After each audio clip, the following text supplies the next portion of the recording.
میرے صادق صلی اللہ علیہ وسلم نے بیان فرمایا، ہر باطل چیز کو سجا کر کے دنیا میں پھیلا دیا جائے گا۔ آج اس مشن پر سب سے زیادہ کام ہو رہا ہے۔ میں آپ کو اب یہ بات بتاؤں گا کہ مولانا آپ یہ دجال کے متعلق کہہ رہے ہیں کہ دجال کے آنے سے پہلے یہ ساری چیزیں ہوں گی، لیکن کون کر رہا ہے؟ میں یہ بھی بتا دوں، دجال کے آنے کا جتنا ہمیں خوف ہے، ہمیں ڈر ہے کہ نہیں ہے؟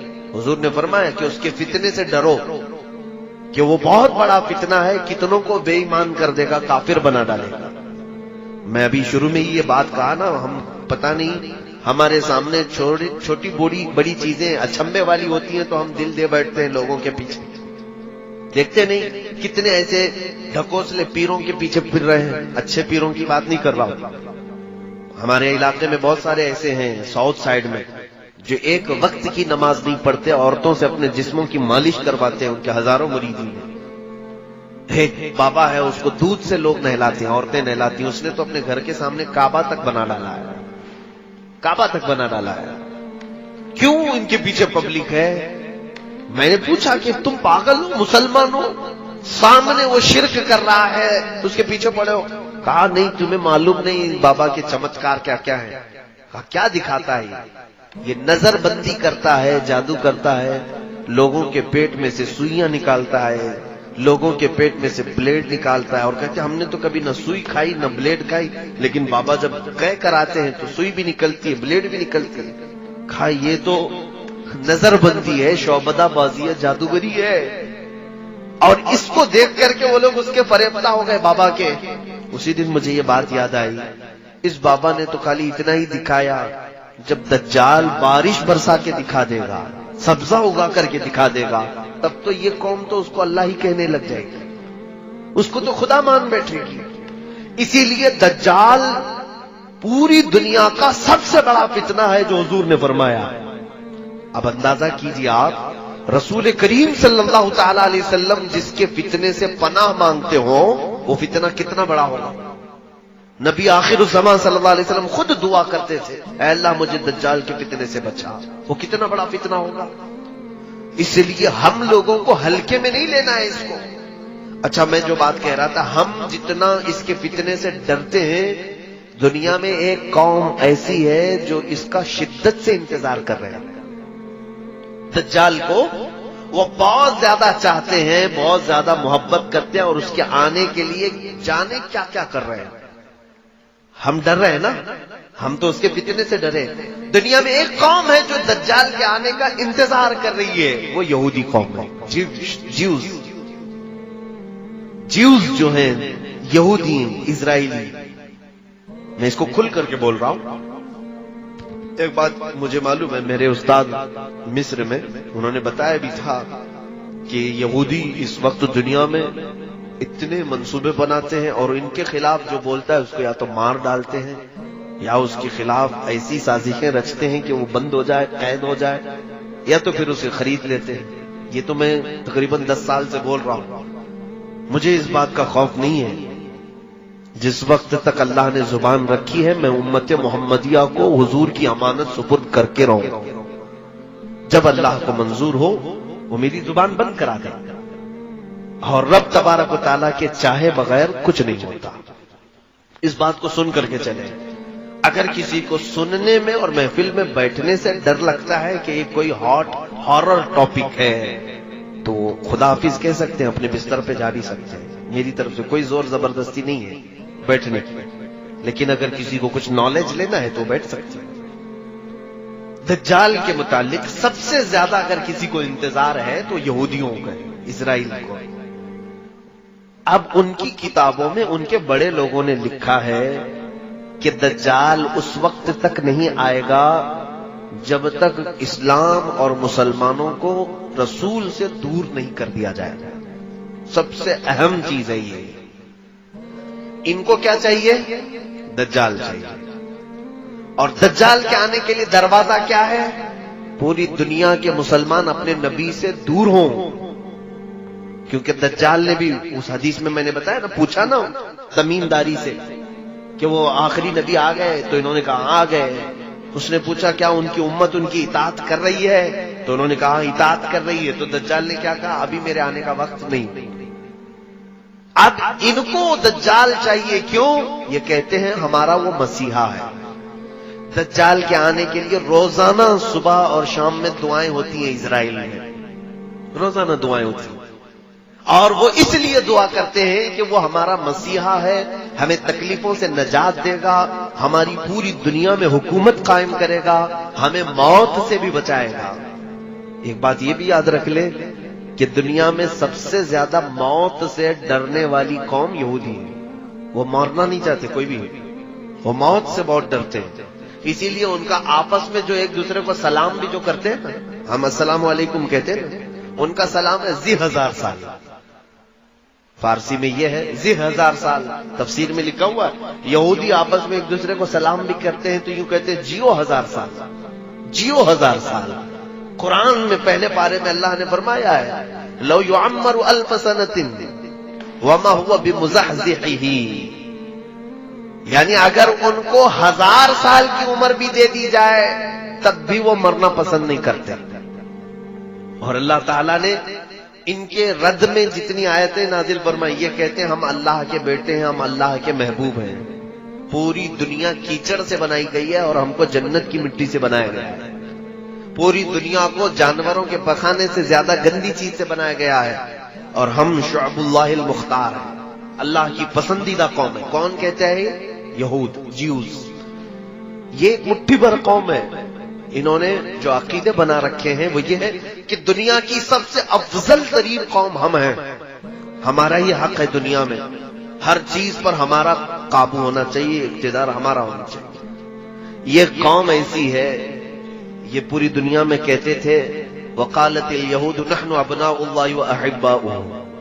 قرآن میں اللہ نے فرمایا یہ کہتے ہیں ہم اللہ کے بیٹے ہیں, ہم اللہ کے محبوب لوگ ہیں, سب سے زیادہ پیارے ہیں. تو اللہ نے ان کے رد میں آیت نازل فرمائی, جانتے ہیں اے محبوب ان کو کہہ دو جو محبوب ہوتا ہے وہ محب سے ملنا چاہتا ہے کہ نہیں چاہتا؟ ملنا چاہتا ہے کہ نہیں؟ یہ کہہ رہے ہم اللہ کے محبوب ہیں, تو ان سے کہہ دے ذرا موت کی تمنا کریں تاکہ تمہارے محبوب سے مل لو. اور اللہ فرماتا وَلَن يَتَمَنَّوْهُ أَبَدًا, ہرگز یہ تمنا بھی نہیں کریں گے مرنے کی. جھوٹ بولتے ہیں. اللہ کے تم محبوب ہو تو پھر مرنے کی تمنا کیوں نہیں کرتے؟ جو محبوب ہوتا ہے وہ چاہتا ہے کب میں دنیا سے جاؤں میرے مولا سے ملاقات کروں. تو یہاں پر یہ قوم ایسی ہے جو مرنا نہیں چاہتی.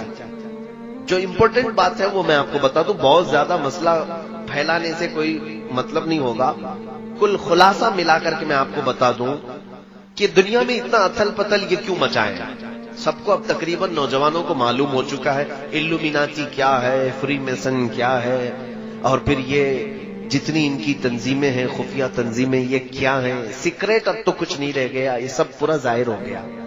1 آئی, یہ ایک آنکھ کی علامت کیا ہے, ٹرائنگل کیا ہے, 66 کیا ہے, یہ سب یہودیوں نے بنائی ہوئی علامت ہے. میں بہت سرسری انداز میں جا رہا ہوں کیونکہ پڑھا لکھا طبقہ بیٹھا ہوا ہے, اور اگر نہیں معلوم ہے تو میرے ان اشاروں پر آپ انٹرنیٹ میں سرچ کرو اور معلوم کرو کہ یہ چیزیں کیا ہیں. یہودیوں کی خفیہ تعلیمات ہیں. لیکن آپ یہ ہم سے پوچھیں گے آخر یہ کیوں ایسا کر رہے ہیں, ان کو کیا فرق پڑتا ہے, ہمارے پیچھے کیوں پڑے, پوری دنیا میں یہ نظام کیوں چینج کرنا چاہتے ہیں, کیوں پوری دنیا کو رد و بدل کرنا چاہتے ہیں. ایک ہی ان کا مقصد ہے, کیا ہے جانتے ہیں؟ یہ مرنا نہیں چاہتے, موت ان کو پسند نہیں ہے, اور یہ ہمیشہ جینا چاہتے ہیں. دنیا کی ہر چیز پر کنٹرول کر لیا لیکن موت پر کنٹرول نہیں ہو پا رہا. اب موت کس کے ہاتھ میں ہے؟ کس کے ہاتھ میں؟ اللہ رب العزت. ان کو بھی معلوم ہے, ان کو بھی معلوم ہے موت اللہ کی طرف سے آ رہی ہے. تو کیوں نہ ہم ڈائریکٹ اس اللہ کو ہی ختم کر دیں, معاذ اللہ رب العالمین. یہ پلاننگ ہے, اور یہ میں کہہ نہیں رہا ہوں, آلریڈی یہ پہلے ہو چکا ہے. ایک ڈاکٹر ہیں, میں نام ذکر نہیں کر رہا ہوں, وہ عیسائیوں کے ایک بڑے ماہر محقق ہیں. انہوں نے بھی اس چیز کی تحقیق میں لکھا ہے کہ پہلے کے دور میں نمرود کی جب حکومت تھی تب بھی یہ یہودی تھے. تو ان لوگوں نے کیا کیا تھا, نمرود جو بادشاہ ہے اس نے ایک بہت بڑا محل بنایا تھا. نمرود بھی بہت لمبی عمر تک جیا، بہت بڑی طاقت تھی، وہ خدا کہلاتا تھا اپنے آپ کو، لوگوں سے سجدے کرواتا تھا، لیکن اب اس کو بھی ایک ہی ٹینشن تھا، کیا؟ موت کا، مر جاؤں تو سارا خدا ختم، سڑ گیا۔ اس کو بھی موت نہیں چاہیے تھی۔ اس نے کیا سوچا، پوری دنیا پر میرا کنٹرول، پورے لوگ میرے سجدہ کر رہے ہیں، تو کیوں نہ میں پوری پبلک کو ملا کر کے فوج بنا لوں اور اس خدا سے لڑ لوں، ایک بار ٹرائی کر کے دیکھتے ہیں، اس خدا کو مار کے گرا دیں گے تو پھر اب موت حیات سب ہمارے ہاتھ میں آ جائے گی۔ یہ پلاننگ اس وقت اس نے کیا تھا، یہ ہماری کتابوں میں نہیں ہے لیکن پرانی دوسری مقدسات میں موجود ہے۔ تو اب اس نے ایک بہت بڑا ورلڈ ٹاور بنایا تھا، اس زمانے کا بہت اونچا ایک محل بنایا، عمارت بنایا، اور دنیا بھر کے سارے لوگوں کو ایک جگہ جمع کیا، سب کی زبان ایک بنایا، کہا لینگویج الگ الگ نہیں ہونی چاہیے، سب کی ایک ہی زبان، آپس میں سارے لوگ میرے وفادار، اور سب کو ٹریننگ دیا کہ خدا کے ساتھ لڑنا ہے، سب کو خدا کا باغی بنا دیا سب کو، اور سارے جوش میں، اور اتنی بلند عمارت بنائے۔ پوچھا گیا کیوں بنا رہے ہو؟ کہا اس پر چڑھ کر کے آسمانوں میں جاؤں گا، اس سے جنگ کروں گا خدا کو اور اس کو گرا دوں گا، میرے پاس پوری دنیا کی پبلک بھی ہے۔ نشے میں چور آدمی کہاں تک سوچتا ہے، سیاست بہت گندی چیز ہو جاتی ہے کبھی کبھار، آدمی خدا بننے کی کوشش کر ڈالتا ہے اور خدا کو مارنے کی کوشش کرتا ہے، معاذ اللہ رب العالمین۔ تو اس نے یہ پلان بنایا، اور یہ غالباً انجیل میں ہے، بہت پہلے میں نے پڑھا تھا۔ اس نے عمارت بنایا اور اوپر چڑھا بھی، پوری پبلک کو کہا کہ تم میرے ساتھ رہو گے، سب کی لینگویج ایک ہی، تم میری حمایت کرو گے، میری فوج میں رہو گے، اور میں اب خدا سے جنگ کر رہا ہوں، ایک بار اگر میں نے اس کو مار دیا تو تم میں سے سب کو میں نے ہمیشہ ہمیشہ کی زندگی دینی ہے، ٹینشن مت لینا۔ کسی کو 2000 سال چاہیے لکھوا لو، میں 2000 سال دے دوں گا، کسی کو 5000 سال چاہیے میں دے دوں گا۔ تو سارے لوگ بہت شوق میں تھے کہ مرنا ہی نہیں ہے، چلو یہ ایک کام کر کے دیکھ لیتے ہیں۔ اب جب وہ اوپر چڑھا تو اب دیکھیے مقدسات جو کتابیں ہیں وہ کہتی ہیں اللہ رب العزت نے اپنے فرشتوں میں سے ایک فرشتے کو فرمایا کہ آؤ، میرے بندوں میں سے ایک بندے نے بڑی بلند عمارت بنائی ہے، چلو ذرا دیکھ لیں۔ اللہ رب العزت نے فرمایا اور آسمانوں کی طرف نزول فرمایا، اور اپنے ایک فرشتے کو، اللہ تعالیٰ کے فرشتوں کی تعداد کسی کو نہیں معلوم، معلوم ہے کتنے لاکھ، کتنے کروڑ، کتنے ارب، بلکہ اندازہ کرنے کے لیے ایک صرف میں حدیث بتا دوں، جب بھی بارش ہوتی ہے نا، حضرت ابن عباس فرماتے ہیں ہر قطرے کو ایک فرشتہ زمین پر رکھ کر جاتا ہے، اوپر سے برسایا نہیں جاتا، ایک ایک قطرے کو ایک ایک فرشتہ زمین پر رکھ کر جاتا ہے۔ بارش کے قطرے نہیں گن سکتے تو فرشتوں کو کہاں گن سکو گے؟ تو اتنے لاتعداد فرشتے ہیں، اس میں سے صرف ایک ہی فرشتے کو اللہ نے فرمایا تم جاؤ ذرا نیچے اپنے پر ہلاؤ۔ وہ فرشتہ نیچے آیا، جبرائیل کو نہیں بھیجا، میکائیل کو نہیں، اسرائیل کو نہیں، بڑے مقام والے فرشتے، ایک فرشتے کو بھیجا، اور وہ فرشتہ نیچے زمین پر آیا، اس نے صرف اپنے پر ہلایا تھا کہ یہ پوری دنیا غرق ہو گئی، اس کا سارا محل ڈھہ گیا، نمرود تباہ ہو گیا، اور اس کے بعد پھر یہ جتنے لوگ بچے تھے، کچھ اکثر تو مر گئے، جتنے بچے تھے اللہ نے فرمایا ان کی سب کی زبان کو الگ کر دو، سب کی زبان ڈیوائیڈ کر دی گئی، اس کی زبان الگ، اس کی زبان الگ، اس کی زبان الگ۔ یہ بھی اللہ کی حکمتوں میں سے ہے کہ یہ پھر ایسی پلاننگ کرنے کے لیے سب جمع نہ ہو جائے، الگ الگ کر دی گئی۔ یہ دوسری کتابوں میں موجود ہے، تو یہ پلاننگ ان کے دماغ میں آج بھی چل رہی ہے۔ فلاپ تو ہوا تھا آئیڈیا پرانے زمانے کا، اب جو اسرائیل ہے، یہودی ہے، اور اسی مقدس کتاب میں یہ بھی لکھا گیا ہے کہ اے لوگوں دیکھنا قیامت کے قریب ایک بار اور اس طرح کی کوشش کی جائے گی۔ اب بات سمجھ میں آئی آپ کے؟ اس طرح پہلے خدا سے لڑنے کا ایک پلان کیا انہوں نے، فلاپ ہو گئے اور مار دیے گئے۔ اب ان کو جدید ٹیکنالوجی پر، نیو ٹیکنالوجی پر اتنا بھروسہ ہے، انہی مقدسات میں کہا گیا ہے دیکھنا قیامت سے قریب ایک بار اور یہ چیز کوشش کر لیں گے. اب مجھے یہی لگتا ہے، یہ حدیثوں میں تو ہے نہیں کہ یہ لوگ خدا سے لڑنے کے لیے کوشش کریں گے، لیکن ان کی کتابوں میں لکھا ہوا ہے یہودیوں کی. اب مجھے یہی سمجھ میں آتا ہے اسی پلاننگ کے تحت یہ اسی انداز سے چل رہے ہیں. ان کو ایک مسیحا چاہیے ہے، وہ دجال ہے جو خدا کا دشمن ہے، اور انہیں معلوم ہے دجال کا پاور کیا ہے. 40 دن میں پوری دنیا میں گھومے گا، لوگوں کو آسمان سے بارش برسا کے دکھائے گا، زمین سے سبزے اگا کر کے دکھائے گا. ان کو ایک ایسا پاورفل آدمی چاہیے جو خدا سے لڑ سکے، اس لیے وہ انتظار کر رہے ہیں. دوسرے ان کو کیا چاہیے؟ پوری دنیا کی لینگویج ایک ہونی چاہیے.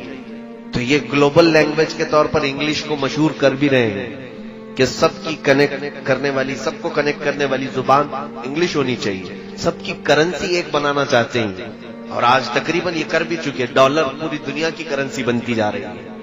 تقریباً ہر ملک اپنی ٹریڈنگ ڈالر میں کرنا چاہتا ہے. پوری دنیا کی ایک کرنسی ہو، ایک لینگویج ہو. اور آپ دیکھنا اکثر ان کے جتنے بڑے پریزیڈنٹ ہوں یا جو سٹارز ہیں، وہ اپنے بیانوں کے بیچ بیچ میں ون ورلڈ آرڈر یہ بات کہہ جاتے ہیں. نوجوان طبقہ اس کو نوٹ کر لیں. One world order. One world order کا مطلب یہ ہوتا ہے ایک دنیا ایک حکم پر چلے. الگ الگ کنٹری نہیں چاہیے ہم کو، الگ الگ سیاست نہیں چاہیے. پوری دنیا ایک ہی حکومت پر، ایک ہی آرڈر پر چلے. یہ ان کا پلان ہے. کیوں میاں، کیوں پوری دنیا کو ون ورلڈ آرڈر میں ڈال رہے ہیں آپ؟ وہی پلاننگ جو نمرود کر چکا تھا کہ خدا سے لڑنا ہے، پوری دنیا کو پھر سے جمع کرو، ساری ٹیکنالوجی جمع کرو. اسی لیے یہ اسپیس میں بھی بھیج رہے ہیں کہ جا کے دیکھ کر کیا ہے، سب تصویریں لے کے آئے کہاں خدا بیٹھتا ہے. معاذ اللہ رب العالمین. میرے عزیزو، میں ان ترقیات کے خلاف نہیں ہوں، اسپیس کے خلاف نہیں ہوں، میں چاند کے بارے میں گفتگو نہیں کر رہا ہوں. لیکن بعض محققین نے کہا کچھ لوگوں کی شرارت یہ ہے جیوز میں سے جو ہر نئی ٹیکنالوجی کو خدا کے خلاف سوچتے ہیں. یہودیوں میں بھی، آج میں پورے یہودیوں کی بات نہیں کر رہا، بہت سارے یہودی وہ ہیں جو ان شرارتوں کو بالکل پسند نہیں کرتے. وہ تورات انجیل پر یقین رکھتے ہیں، ایمان رکھتے ہیں. عیسائیوں میں بھی سارے نہیں ہیں، وہ بھی اپنی مقدسات پر ایمان رکھتے ہیں.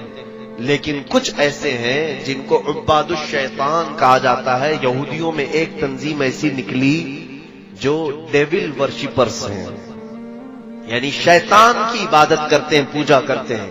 یہ ان کا پورا کیا ہوا ہے، پوری دنیا کو بدلا ہوا. اب سنیے، اب یہ پوری دنیا میں کیا ہنگامہ مچا رہے ہیں، کیا ہنگامہ مچائے. میں باخبر ضرور کرنا چاہوں گا ہر بچے کو، ہر جوان کو. میں نے مصر میں ایک کتاب پڑھی تھی، تقریباً وہ 150 سال پہلے کی ایک میٹنگ ہوئی تھی. حاخام کہتے ہیں یہودی، مولانا پڑھے ہو حاخام.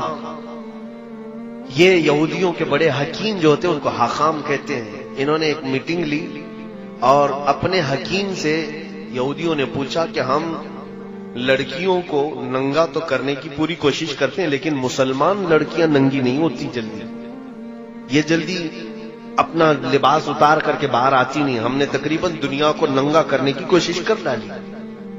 تو اس حکیم نے 150 سال پہلے کی بات بتا رہا ہوں، کیا مشورہ دیا جانتے ہیں؟ اس نے کہا تھا کہ لوگوں، تمہیں فطرت معلوم نہیں انسان کی. عورتوں کی فطرت یہ ہے کہ بچپن میں ان کو جیسا پہنایا جاتا ہے جوانی میں ویسی ہی پہنتی ہیں. اگر کوئی بچی بچپن سے دوپٹہ پہنتی ہو اور فل کپڑے پہنتی ہو، اچانک 16 سال کی عمر میں اس بچی کو آپ آدھے کپڑے پہننے کے لیے کہیں، نہیں پہن پائے گی، شرم و حیا زیادہ ہوتی ہے. آپ ہی کی بات لے لیں، ابھی آپ پینٹ شرٹ پہن رہے ہیں، فل کپڑے پہن رہے ہیں، اچانک آپ کو کہہ دیں چڈی پہنو اور ہاف بنیان پہن کے باہر آؤ، شرم لگے گی کہ نہیں لگے گی؟ حیا مانے ہوتی ہے. جو فل کپڑے پہنتا ہے وہ ہاف کپڑے میں جلدی نہیں آتا. ہاں، جس کی بچپن سے ہی ہاف کپڑے میں رکھ دیا جائے، وہ 16 سال کیا، 20 سال کیا، 40 سال کیا، وہ ننگا گھومنے میں اسے کبھی شرم نہیں آتی. اس یہودی حکیم نے کہا، اے لوگوں، مسلمان بچیاں اس لیے ننگی نہیں ہو پا رہی آج تک ہمارے پلان کے مطابق کہ ان کے گھروں میں ان کے ماں باپ ان کو فل کپڑے پہنا کر کے رکھتے ہیں، بچیوں کو دوپٹے اڑواتے ہیں، اسکارف پہناتے ہیں، جس کی وجہ سے 16 سال کی عمر میں ان پر تم محنت کرتے ہو، یہ ننگی نہیں ہو پاتی۔ کہا کیا کریں؟ اس یہودی عالم نے کہا ان کی بچیوں کے کپڑے ہاف بنانا شروع کرو، بچیوں کے اوپر محنت کرو، بڑی عورتوں پر نہیں، 16 سال 17 سال کی عمر کی بچیوں پر نہیں، چھوٹی بچیوں پر محنت کرو۔ میں نے یہ ایک عبارت پڑھی تھی، اس کے بعد آج تک میں دیکھ رہا ہوں مارکیٹ میں جب ہم لباس خریدنے کے لیے جاتے ہیں اپنی چھوٹی بچیوں کے، بہت کم ایسا لباس ملتا ہے جس میں فل سلیوز ہوتے ہیں، ہاف کپڑے کے بچیوں کو ہم سب پہنا رہے کہ نہیں پہنا رہے؟ اور ہم تو اگر کسی کو کہیں تو کہے گا کیا مولانا ابھی سے پردہ فرض ہو گیا؟ 2 سال کی بچی ہے، 3 سال کی بچی ہے، کیا ابھی سے ہم اس کو برقع پہنا دیں، نقاب پہنا دیں؟ میاں نقاب اور برقعے کی بات میں نہیں کر رہا ہوں، انجانے میں ہم اس کو ننگا بنانے کی عادت ڈال رہے ہیں، آج ہی سے ہم اس کو ننگا رہنے کی عادت ڈال رہے ہیں۔ یہ ہمارا نہیں میرے عزیزوں، 150 سال پہلے کی یہودی عالم نے، حاخام نے اپنے یہودیوں کو کہا تھا کہ مسلمان بچیوں کو اگر ننگا کرنا ہے تو ان کی بچیوں کے کپڑے ہاف بناؤ۔ جاؤ آج مارکیٹ میں دیکھ لینا، آپ مارکیٹ میں دیکھو آج کپڑے تو ایسے ہم پہنا رہے ہیں۔ اکثر مسلمانوں کو ہم نے دیکھا کہ وہ دکان میں جا کر کے یہ پوچھتے ہیں کہ ویسٹرن سٹائل کے کپڑے چاہیے بچیوں کے، اور ان کے لیے الگ سے کپڑے دکان والے دیتے بھی ہیں کہ اسکرٹ ہونی چاہیے چھوٹا سا، اور بچیوں کو کندھے شولڈر دکھ رہے ہوں، ان کے جسم کے اعضاء ظاہر ہو رہے ہوں۔ اور وہ بچی جوان جب ہوتی ہے تو فل کپڑوں میں اپنے آپ کو انکمفرٹیبل محسوس کرتی ہے۔ اگر اس کو اچانک برقع پہنا کہتے کیا مجھے قید کر رہے ہو، بچپن سے تمہیں چھوٹے چھوٹے کپڑے پہنتی تھی، ابھی تم اسکارف ڈالو گے، دوپٹہ ڈالو گے، کیا کیا ڈالو گے میرے اوپر، جھلاتی۔ اور ان بچیوں کو ہم نے دیکھا ہے جن کی بچپن سے ہم نے تربیت اچھے ماحول میں رکھی، وہ بڑی ہونے کے وقت میاں ایسا ہے کہ وہ دوپٹے اپنے پورے جسموں پر ڈال کر کے رکھتی ہے، صرف سر پر نہیں بلکہ کوئی حصہ ان کا جھلکنے نہیں دیتی، وہ حیا بہت زیادہ ہوتی ہے۔ اس پلان کے ہم شکار ہو گئے، ہمارے لباس میں بے ترتیبی جو آئی ہے یہی دجالی منصوبوں کے تحت ہوا ہے۔ یہود جو پوری دنیا کو بے آبرو، ایک ایسی قوم دیکھنا چاہتے ہیں جو خدا سے دور ہو، اللہ تعالیٰ نے جو کہا ہے اس کا مخالف ہو، رسول جو چاہتے ہیں اس کے خلاف۔ اس مشن کے تحت ایک دو نہیں میرے عزیزوں، ہزاروں کام ہو گئے، گنانے کے لیے میرے پاس اتنا وقت نہیں ہے۔ شارٹ میں چلوں، اگر کپڑوں کو دیکھا جائے تو ہمارے کپڑے چھین لیے گئے، لباس بدل دیا گیا۔ ہر نوجوان بچہ آج ہمارا یہ چاہتا ہے کہ مجھے ویسٹرن سٹائل کے کپڑے چاہیے، ہیئر سٹائل مجھے کسی ایکٹر کا چاہیے، لڑکیاں چاہتی ہیں کہ وہ ہیروئن بن جائے، ایکٹریس کے لباس چاہیے، ایکٹریس کے ہمیں جانتے ہو یہ پورے ایکٹر اور ایکٹریس پر لاکھوں ڈالر کی لاگت پہ خرچ کیا جاتا ہے۔ کون خرچہ کرتا ہے؟ ان کے اوپر پورے جیوز یہودی خرچ کرتے ہیں کہ یہ سٹار ہیں، یہ ماڈل ہیں، ان کو کپڑے پہناؤ اور پوری دنیا کو دکھاؤ، ان کے ذریعے سے پوری دنیا وہی کپڑے پہنے گی جو یہ پہنے گی۔ آپ کو معلوم نہیں ہے بڑے بڑے سٹار الومیناتی ہیں، اب تو وہ اعلان کر رہے ہیں ہم الومیناتی ہیں۔ الومیناتی یہ یہودیوں کی تنظیم ہے جو صرف اسی مشن پر کام کرتی ہے کہ وہ سٹار بن کر کے لوگوں کو اپنی طرف راغب کریں۔ میرے عزیزوں ایک وقت ایسا آئے گا کہ اگر سب کے سامنے کچرا کھائیں گے تو ان کے فین ایسے ہیں وہ کچرا بھی کھا لیں گے، ان کو نشے کے عادی بنا دیں گے۔ ان پر بڑی لاگت کا خرچہ ہوتا ہے سٹارز پر کہ پوری دنیا کے ماحول کو یہ چینج کرنے والے ہیں۔ یو کے، یو ایس اے، یہاں پر سب ایکٹر اور ایکٹریس نہیں، وہاں پر سنگرز جو ہے ان کی بڑی ویلیو ہے۔ کوئی بڑا سنگر ہو اس پر لاکھوں خرچ کیا جاتا ہے۔ فٹ بال پلیئرز جتنے ہیں ان کے اوپر بہت ڈالر کے خرچ ہوتے ہیں کیونکہ ان کے لاکھوں کی تعداد میں فینس ہوتے ہیں، ان کو دیکھنے والی ایک بڑی دنیا ہوتی ہے۔ آپ دیکھیں کسی بھی ایکٹر کی آپ ہسٹری نکال کر کے دیکھیں، اس کے فالوورز کتنے ملینز میں ہیں، کسی کے بلین میں ہیں۔ ایک وہ عمل کرے گا تو پورے ملین لوگ اس کے فالوورز عمل کرنے لگ جائیں گے۔ یہودیوں نے بہت آسانی سے اپنے معاملات دوسروں تک پہنچانے کے لیے پوری دنیا کے کریم طبقے کو چوائس کیا ہے۔ یہ تھے لباس کی بات. اور جب انہوں نے یہ پڑھا ہے حدیثوں میں، ایک بات یاد رکھیں کہ ہم سے زیادہ حدیثیں وہ پڑھتے ہیں. یہ قرآن کے حافظ ہوتے ہیں، محدث بھی ہوتے ہیں، مفسر بھی ہوتے ہیں. آج مصر میں کتنے تو ایسے ہیں جن کو مستشرق کہا جاتا ہے، یعنی اورینٹلائز. یہ لوگ یہودی ہیں اور اسلامی تعلیمات کے ماہر ہوتے ہیں، یونیورسٹی میں پڑھا رہے ہیں. کائرو یونیورسٹی میں میری خود ملاقات تھی ایک ڈاکٹر جو اسلامی شریعت کی کتابیں پڑھاتا ہے، یہودی عالم. یہ ہم سے زیادہ پڑھتے ہیں. جب انہوں نے یہ پڑھا کہ مسلمان سب سے زیادہ ان کا لگاؤ اللہ اس کے رسول سے ہے، کم ہونے کے لیے مین چیز کیا ہے تو رزق ہے. ہمارا سارا معاملہ رزق پر چلتا ہے. اگر رزق اچھا ہے تو دعائیں بھی پہنچتی ہیں، عبادتیں بھی پہنچتی ہیں. اور رزق خراب ہو گیا تو سارا ہمارا کنیکشن کٹ گیا، ختم ہو گیا. ہماری دعائیں اجابت سے نہیں ٹکراتی، ہماری عبادتیں قبول نہیں ہوتی. تو رزق پر ایسا عمل کیا گیا ہے، ایسا کہ پوری دنیا میں آج دیکھیں چند سالوں کے بعد حلال کھانا ہمارے لیے مشکل ہو جائے گا. حلال کھانا مشکل ہے. بہت کم ایسے لوگ ہیں جو بچ پائے ہیں حرام سے، ورنہ تو پورا ایک طبقہ. عرب والے تو پورے کے پورے مبتلا ہیں. ان کے گھر گھر پر KFC اور میکڈونلڈ، سب ہوئے، نہ جانے کتنی ایسی فوڈ کی کمپنیاں پہنچی ہوئی. کئی ایسی کمپنیاں ہیں جو پورک بناتی ہیں، کئی ایسی کمپنیاں ہیں جو علل اعلان بیچتی ہیں کہ ہمارے ہاں خنزیر کا گوشت بکتا ہے. خود ممبئی میں ایک مسلمان پیزا کا ایک ہوٹل چلاتا ہے، مسلمان ہے. اس کے پاس دونوں سیکشن ہیں، پیزا نان ویج اور ویج کا. نان ویج کے پیزے میں اس نے خنزیر کا گوشت ملا کر کے بیچتا ہے.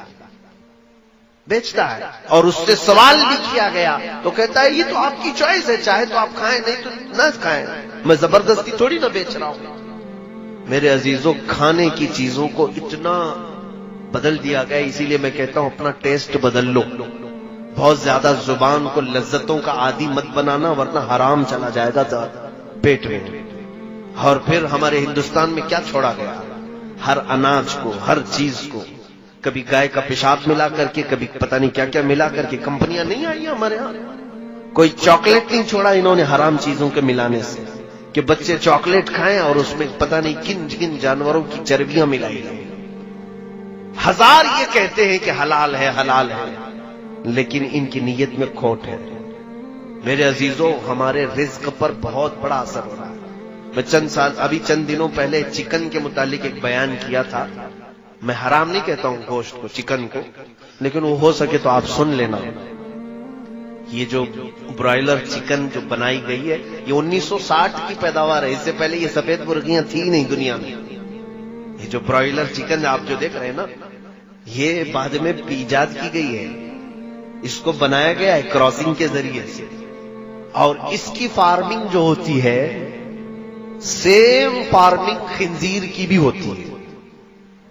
امریکہ میں سب سے زیادہ طلب جس گوشت کی ہے وہ خنزیر کی ہے، پگ کی بھی. اور اس کو کھلا کر کے جتنی جلدی بڑا کیا جاتا ہے، کیونکہ اس کی مارکیٹ ہے وہاں پر، ان کو جلدی جلدی گوشت چاہیے. خنزیر بڑا نہیں ہوگا تو گوشت کیسے ملے گا؟ تو جلدی بڑا کرنے کے لیے خنزیر کو جو چیز کھلائی جاتی ہے، وہی انڈیا، پاکستان یا سب جگہ پر ان کے فیڈز میں، مرغیوں کے، چکن کے فیڈز میں وہی چیز کھلائی جاتی ہے جو خنزیر کو کھلاتے ہیں. اسی لیے تو یہاں مرغیاں 40 دن میں بڑی ہوتی ہیں. ہمارا خود بھی فارم ہے، میرے بھائی فارم چلاتے تھے مرغیوں کے، مجھے معلوم ہے 40 دن نہیں ہوتا کہ یہ مرغی 2 کلو کی ہو جاتی ہے. کیسے؟ آپ اپنے گھر میں پال کر کے دیکھیں، 6 مہینے میں بھی بچہ ہی دکھتی ہے. یہ حیرت سے بہت تیزی سے بڑھاتے ہیں. یہ میرا ٹاپک نہیں ہے، لیکن میں آپ کو کہہ رہا ہوں کہ ہماری غذا پر بہت زیادہ کوشش کی گئی ہے کہ حرام کی آمیزش ہو جائے، تاکہ ان کی دعائیں قبول نہ ہوں، ان کی عبادتیں قبول نہ ہوں، اور ان کا اللہ رب العزت سے جو قریبی تعلق ہے وہ ڈسکنیکٹ ہو جائے. اسی لیے آج ہم کثرت سے دعائیں مانگ رہے ہیں، اللہ کی رحمت مانگ رہے ہیں. ہمارے ساتھ کیا ہو رہا ہے؟ حضور پاک صلی اللہ تعالی علیہ وسلم نے فرمایا، جب تک تمہارے پیٹ میں حرام لقمہ ہوگا تمہاری کوئی دعا اللہ تک نہیں پہنچتی، کوئی دعا نہیں جائے گی. اور یہ چاہتے ہیں کہ ہمارے جسموں میں حرام لقمے پڑے رہیں اور ہم دعا کرتے رہیں ہماری کوئی دعا قبول نہ ہو. کپڑوں کو لے کر کے اور اس کے علاوہ رزق کو لے کر کے. دوائیوں کا معاملہ تو بہت ہی بڑا ڈیفیکلٹ ہے میرے عزیزوں. ایک پورا ڈرگ مافیا ہے پورے ورلڈ میں. انہوں نے دوائیوں کو ایک دھندا اور بزنس بنایا ہوا ہے. میڈیکل لائن ایک ایسی چیز ہے, اس پر ہی مجھے 2 گھنٹے بولنا پڑ جائے گا. یہ پوری دنیا میں جو دوائیاں بنائی جا رہی ہیں, کہاں دوائیاں بنتی ہیں ذرا تحقیق کر لو. میں بار بار یہی افسوس جتاتا ہوں, ہمارے بچوں کو گیم کھیلنے سے فرصت نہیں, انٹرنیٹ میں فلمیں اور سیریل اور پتہ نہیں ڈرامے دیکھنے سے فرصت نہیں. کاش یہ کچھ نالج والی باتیں بھی اپنے موبائل سے دیکھ لیتے. قرآن و حدیث مستقبل کے بارے میں کیا بتا رہے ہیں یہ بھی انٹرنیٹ میں بہت ساری چیزیں موجود ہیں. میں خود بھی تو مطالعہ کرتا ہوں, میرا سارا مواد میرے موبائل میں پڑا ہوا ہے. میں کہاں کتابیں اٹھا کر کے چلوں. تاریخ کی جتنی کتابیں میں نے پڑھی ہیں میرے انٹرنیٹ موبائل سے پڑھی ہیں, اکثر کتابیں. یہ ہمارا طبقہ کیوں نہیں پڑھتا آج؟ ہمارے نوجوان جو رات میں گیم کھیلنا شروع کرتے ہیں تو فجر ہو جاتی. کیا اللہ رب العزت کو تمہیں جواب نہیں دینا ہے کہ رات کس کام میں تم نے گزاری ہے؟ میرے عزیزوں, وقت بہت ہی تنگ ہمارے اوپر آ رہا ہے. یہ تھی باتیں. ڈرگ مافیا تو ایسی ہے کہ ایک گولی, میرے ان سے بھی بہت گہرے تعلقات ہیں, دوائیوں کی کمپنیوں والوں سے بھی. 75 پیسے کی جو گولی بنتی ہے وہ مارکیٹ میں 40 روپے 50 روپے کی بکتی ہے. ایک سٹنٹ جو لگایا جاتا ہے, یعنی بائی پاس سرجری کرنے والے یا پھر انجیوگرافی انجیوپلاسٹی جن کو ہوتی ہے, سٹنٹ لگاتے ہیں, $1 کا ہوتا ہے. $1 تقریباً 70 روپے کا سٹنٹ, اور اس کی قیمت یہاں پر 1 لاکھ 2 لاکھ روپے لی جاتی ہے. خیر یہ تو ان کی تجارت ہے, لیکن جانتے ہیں آپ کئی بیماریاں جان بوجھ کر کے وائرس کے طور پر پھیلائی جاتی ہیں. ہمارے ایک ڈاکٹر شفیق ہیں, ان کی تحقیق ہے, وہ کہتے ہیں کینسر یہ کوئی بیماری ہے نہیں, یہ وائرس ہے جو چھوڑا گیا ہے, اس کا علاج موجود ہے, لیکن چاہتی نہیں پوری ڈرگ مافیا کہ وہ علاج ہو جائے. اگر یہ علاج بہت چھوٹی چھوٹی پتیاں ہیں, افغانستان کی کچھ پتیوں سے ایک ڈاکٹر صاحب نے علاج بھی کیا کینسر کا. وہ کہتے ہیں ان پتیوں پر اور اس کے جوس پر امریکہ نے پابندی لگا دی کہ لا نہیں سکتے تم. کیوں؟ یہ نہیں چاہتے کہ کینسر والے صحیح ہو جائے. کیوں؟ کینسر جتنا بڑھے گا اتنا مال ڈرگ مافیا کو پہنچے گا, اتنی زیادہ, کروڑوں نہیں اربوں کی تجارت ہے یہ. میرے عزیزوں, پوری دنیا میں گولڈ پر قبضہ اگر کسی کا ہے تو انہی کا ہے. سنا ایک لفظ پر آپ توجہ دیں, آپ کو میں بتاتا ہوں. ان کو کیا کہتے ہیں یہودیوں کو انگلش میں کیا کہتے ہیں معلوم ہوگا نا آپ, جیوز. اور دنیا میں آپ دیکھنا سونے کی گولڈ کی جو بھی دکان ہے اس کو کیا کہتے ہیں جیولری. کیا کہتے ہیں جیولری. یہ جیوز کا لفظ جیولری کے اندر ساتھ میں رکھا جاتا ہے. وہ یہ تمہیں احساس دینا چاہتے ہیں کہ سونے پر صرف ہمارا حق ہے, سونے پر صرف ہمارا حق ہے. اور یہ بھی آپ کو میں بتاؤں کہ ان کی پلاننگ کہ پوری دنیا میں سونے اور چاندی کو یہ قبضہ کریں گے اور یہ جو بولیں گے وہ کرنسی چلے گی. آج دیکھیں یہ کرنسی کا معاملہ بڑا ڈیفیکلٹ ہے. مجھے آج اعلیٰ حضرت فاضل بریلوی کی یاد آتی ہے. سرکار امام احمد رضا خان فاضل بریلوی رضی اللہ تعالیٰ عنہ 100 سال پہلے ہی ایک رسالہ لکھا ہے, کفل الفقیہ الفاہم فی احکام القرطاس والدراہم. اس پہلے زمانے میں کرنسی کیا چلتی تھی جانتے ہیں آپ؟ سونے کے سکے, چاندی کے سکے. توجہ چاہوں گا, سونے کے سکے, چاندی کے سکے. سونے کے سکوں کو دینار کہتے تھے اور چاندی کے سکوں کو درہم کہتے تھے.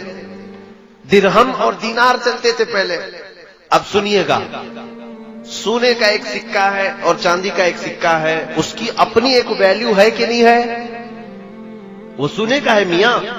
آج اگر ظاہر سی بات ہے کسی بھی سکے پر بادشاہ کی فوٹو ہوگی جو اس وقت بادشاہ چل رہا ہے, چلے بادشاہ ختم ہو گیا, دوسرا بادشاہ آ گیا, کیا وہ سکہ بیکار ہو جائے گا؟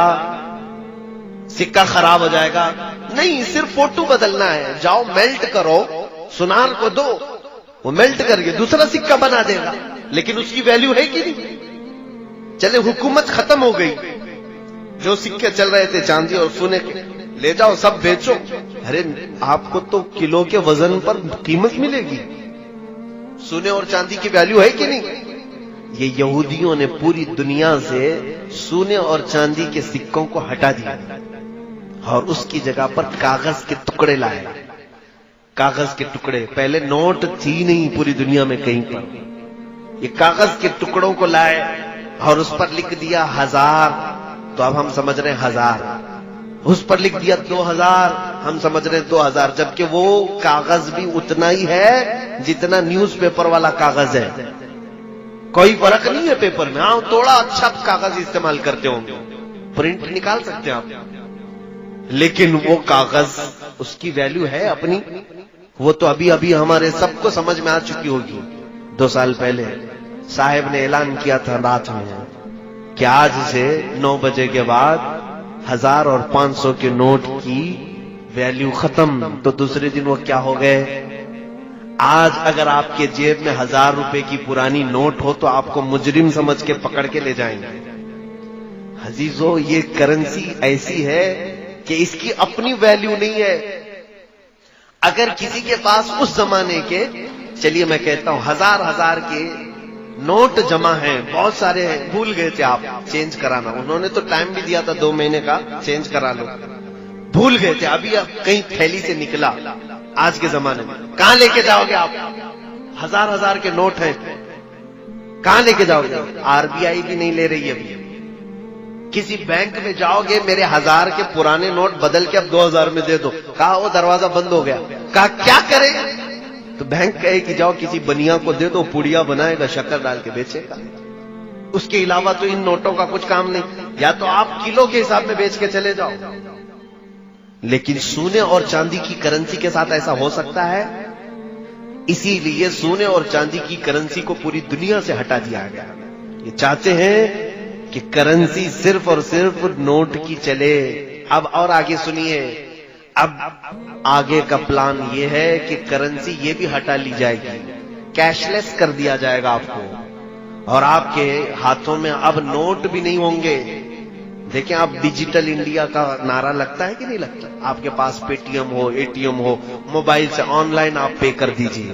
آن لائن سسٹم چل رہا ہے کہ نہیں؟ اب کوئی بھی پیسے بہت زیادہ لاکھوں کے جیب میں لے کے نہیں گھومتا، بلکہ اب آن لائن ٹرانزیکشن زیادہ ہے، تو کوئی موبائل سے کر دیا یا پھر ATM سے کر دیا. اس سے بھی آگے کی بات سنیے آپ، اس سے بھی آگے کی بات. یہاں کوئی بٹ کوئن والے لوگ ہیں کیا؟ بٹ کوئن اگر ہے تو توبہ کر لیں، اس سے باز آ جائیں. بٹ کوئن ایک کرنسی ہے جس کو آج تک کسی نے نہیں دیکھا، لیکن اس وقت بہت زیادہ وہ خریدی جا رہی ہے. بٹ کوئن یہ مافیا چلا رہے ہیں اس کو، کچھ مجرمین ایک کرنسی چلا رہے ہیں پورے ورلڈ میں. اللیگل ہے یہ، لیکن اس کی قیمت جانتے ہیں؟ ایک بٹ کوئن 12 لاکھ 13 لاکھ کی بکتی آج، اور بیوقوف لوگ خرید بھی رہے ہیں. آج خریدا آپ نے 12 لاکھ، کل بیچو تو شاید 13 لاکھ میں بک جائے. تو سوچتے ہیں راتوں رات ہم لاکھوں کما رہے ہیں لوگ آن لائن، لیکن وہ ہاتھ میں نہیں ہوگی آپ کے. وہ کرنسی آپ کیسی دکھتی ہے وہ معلوم نہیں، لیکن آن لائن ہے. یہ ان کے منصوبے سنیے. ایک حدیث کی طرف آ کر میں اپنی گفتگو کو سمیٹتا ہوں، ختم کرنا ہے، آخری بات ہے. یہ گفتگو رات بھر چلے تو بھی ختم نہیں ہوگی جو ٹاپک انہوں نے دیا ہے. بس میں آپ کو صرف ایک چسکی دے کر کے جا رہا ہوں، بس کہ آپ ایک گھونٹ پی لیں، انشاءاللہ بعد میں پانی پھر سے پلایا جائے گا. آگے کا پلان یہ ہے کہ کیش لیس کر دو، اور ATM پے ٹی ایم کچھ کارڈ بھی نہیں، بلکہ کرپٹو کرنسی ایک آئی.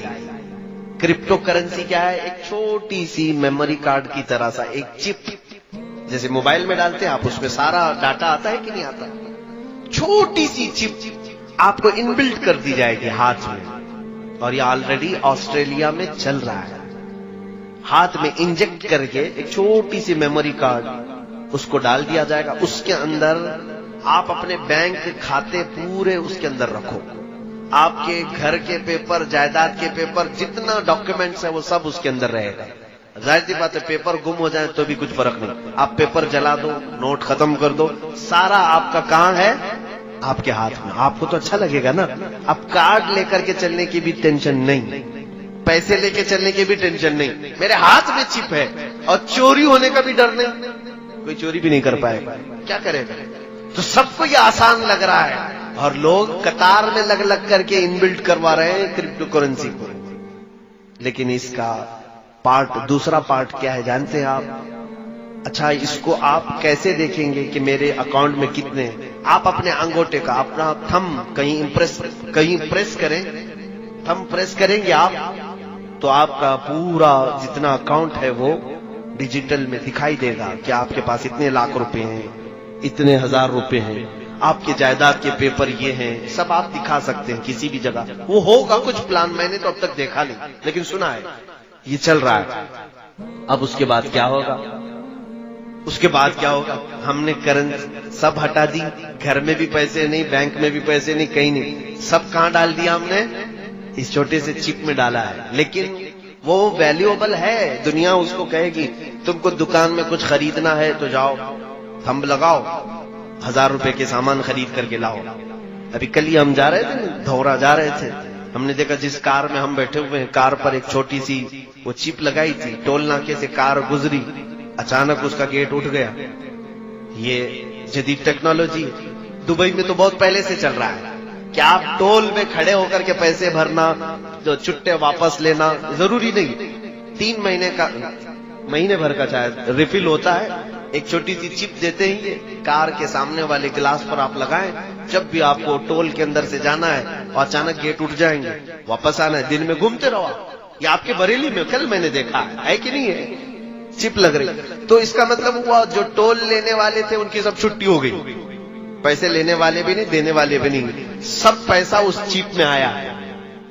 اچھا یہی سسٹم ہمارے ہاتھ میں آ جائے تو آپ کو سمجھے گا اور اچھا ہے. جہاں جہاں پیٹرول ڈالنا ہے ہم ہاتھ کو لگا دیں گے، پیٹرول آ جائے گا. ڈاکٹر کو پیسے دینا ہے وہاں پر بھی ہم اپنا تھم پریس کر دیں گے، اس کو جتنی بل ہے اس میں سے نکل کے چلی جائے گی. آسان آسان، یہ جو میں بتا رہے ہیں آسان. جب تم سب آسانی میں آ جاؤ گے، پوچھو آپ مجھ سے کہ حضرت یہ چلتا کس سے ہے؟ ظاہر سی بات ہے چپ میرے اندر پڑی ہوئی ہے، میں پریس کرتا ہوں، میرا اکاؤنٹ کیسے دکھے گا؟ کیسے دکھے گا؟ میں یہی کہوں گا کہ یہ سارا انٹرنیٹ سے چلے گا. کیسے چلے گا؟ انٹرنیٹ سے چلے گا. اے میرے عزیز تمہیں یہی ہوش سنبھالنا چاہیے. دوسرا سوال تم یہی کرو کہ اگر انٹرنیٹ بند ہو گیا تو کیا ہوگا؟ اور انٹرنیٹ نہ میرے ہاتھ میں نہ تمہارے ہاتھ میں، سارا ان کے ہاتھ میں. انٹرنیٹ یہ جس وقت چاہیں بند کر دے. جس وقت انٹرنیٹ بند ہوا وہ تمہاری چپ تو وہیں پڑی ہوئی ہے، سامان والے کے پاس جاؤ گے انگلی گھستے رہو، کچھ نہیں نظر آئے گا کیونکہ انٹرنیٹ سے چلتا ہے. آج بھی آن لائن ٹرانزیکشن کا جو نقصان کشمیر میں ہوا ان کشمیریوں سے پوچھو. 1 مہینے تک ان کا نیٹ بند رکھا گیا تو ان کے ٹرانزیکشن سب پورے کے پورے وہی سے ٹھپ پڑ گئے.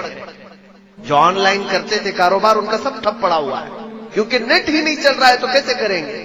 پیسہ تو اکاؤنٹ میں ہے لیکن وہ دیکھ نہیں سکتے. میرے موبائل میں ایپ ہے، ایپلیکیشن بینک کا، میں ڈائریکٹ کھول کر کے دیکھ سکتا ہوں کہ میرے اکاؤنٹ میں کتنے پیسے ہیں. لیکن میرے عزیزوں کب دیکھ سکتا ہوں؟ جب میرے موبائل میں انٹرنیٹ اوپن ہے. تو اگر انٹرنیٹ بند ہے تو میں موبائل لے کر کے دن بھر پھروں، مجھے پتا نہیں ہوگا میرے بینک میں کتنے پیسے ہیں. صحیح بات ہے کہ نہیں ہے؟ تو آپ کو ڈیجیٹل لائف میں لایا جائے گا اور کرپٹو کرنسی کے نام پر ایک وقت ایسا آئے گا. وہ حدیث کی طرف میں لے چلتا ہوں. میرے آقا صلی اللہ علیہ وسلم نے فرمایا کہ میری امت پر ایک وقت ایسا آئے گا کہ لوگ قحط میں پڑ جائیں گے، بھوک مری کے شکار ہو جائیں گے، یہاں تک کہ وہ غریبی اور مفلسی میں ایک دوسرے کا گوشت کھانے کی کوشش کریں گے، ایک دوسرے کا خون پینے کی کوشش کریں گے. کیسے؟ یہ وقت آئے گا جب آپ خرید نہیں سکتے، بیچ نہیں سکتے، کچھ نہیں کر سکتے. گھر میں بھوکا تو نہیں مرے گا آدمی، ساری چیزیں ختم کر دی جائیں گی. تب پھر آدمی ایک دوسرے پر جھپٹ پڑے گا، قتل کرنے کی کوشش کرے گا، انسان کا گوشت کھانے کی کوشش کرے گا. ان تمام چیزوں کی طرف اگر کوئی لانے کی کوشش کر رہا ہے تو یہی دجالی جو تنظیمیں ہیں. میرے عزیزوں یہ ٹاپک چھوٹا نہیں ہے، بہت طویل ہے. پھر کسی دوسرے وقت پر میں ضرور حاضر ہو کر عرض کرنے کی کوشش کروں گا. جو کچھ بیان ہوا وہ آغاز باب تھا، آج یہ کہنا مناسب ہوگا جو کچھ بھی بیان ہوا وہ آغاز باب تھا، لیکن میں انٹلیکچوئل طبقے کو یہ ضرور کہنا چاہوں گا، تم الرٹ رہو، تم حدیثوں کو پڑھو۔ اللہ کے نبی صلی اللہ تعالی علیہ وسلم نے ہر بڑے حادثے سے تمہیں پہلے ہی بتا دیا ہے کہ کیا ہونا ہے، لیکن صرف حادثے نہیں بتائے کہ قیامت آ جائے گی، دجال آ جائے گا، یاجوج ماجوج آ جائیں گے، بلکہ حدیثوں میں تم یہ پڑھو حضور نے ان سے بچنے کے طریقے بھی بتائے ہیں۔ یہ میرے آقا کی شان ہے، جہاں حادثوں کی خبر دی وہیں میرے آقا نے یہ بھی بتایا کہ تم اپنے آپ کو کیسے بچا پاؤ گے۔ جیسے کہ ایک حدیث ملتی ہے کہ حضور صلی اللہ تعالی علیہ وسلم نے فرمایا قیامت کے قریب تم دیکھو گے انگلیوں کے پور سے لوگ گناہ کریں گے، انگلیوں کے پور سے، شاید اس زمانے کے لوگ جانتے بھی نہیں ہوں گے انگلیوں کے پور سے گناہ کیسے ہو سکتا ہے۔ آج ہم دیکھ رہے ہیں سارا گناہ ٹچ اسکرین سے ہوتا ہے کہ نہیں ہوتا ہے، ٹچ اسکرین سے ہماری انگلیوں کا یہ پور سامنے کا حصہ یہی تو موبائل پر ٹچ ہوتا ہے۔ ہر نوجوان بچے اور بچیوں کے ہاتھوں میں جو آج موبائل ہے اور اپنی تنہائی میں اور اپنے مجمع میں یہ کیا کیا دیکھتے ہیں یہ اللہ جانتا ہے، اور وہ بھی جانتے ہیں کہ اکثر لوگوں کا موبائل غیر امانت دار ہے۔ بہت سارے لوگوں کا موبائل ان کے دل سے زیادہ غلیظ ہو چکا ہے۔ میرے عزیزوں، یہ ہم انگلیوں سے اتنے گناہ کر رہے ہیں جتنی ہماری شرمگاہ بھی اتنے گناہ نہیں کرتی، جتنا ہماری انگلیاں گناہ کر رہی ہیں۔ جتنی مرتبہ تم نامحرم عورتوں پر ٹچ کرتے جاؤ گے اتنے زنا کی گناہ بڑھتے جائیں گے، کیونکہ حدیث میں ہے العین تزنی، آنکھ بھی زنا کرتی ہے، انگلی بھی زنا کرتی ہے۔ پتہ نہیں ہماری انگلیاں کتنی بار زنا کرتی ہیں۔ تو حضور نے جو فرمایا تھا کہ تم دیکھنا انگلیوں کے پور سے گناہ کیا جائے گا، میں یہی تو کہہ رہا تھا کہ حضور نے ڈرایا ہے آنے والی چیزوں سے تو علاج بھی بتایا ہے۔ صحابہ نے پوچھا یا رسول اللہ صلی اللہ علیہ وسلم جب انگلیوں کے پور سے گناہ ہونے لگے تب ہم کیا کریں؟ سنو ہم سب کے لیے، اے بچوں جوانوں سب لوگ، حضور نے 1400 سال پہلے فرمایا، ارشاد فرماتے جب انگلیوں کے پور سے گناہ ہونے لگے علیکن بالحسات، عورتوں کو حضور نے ڈرایا تھا، فرماتے تم اپنے ان انگلیوں میں تسبیح گھمانا شروع کر دو، ان انگلیوں میں تسبیح گھمانا شروع کر دو۔ جب تمہاری انگلیاں تسبیح کی عاشق بن جائیں گی تو تمہاری ان انگلیوں کو اللہ تعالیٰ گناہ سے بچا لے گا۔ وآخر دعوانا الحمدللہ رب العالمین۔ السلام علیکم۔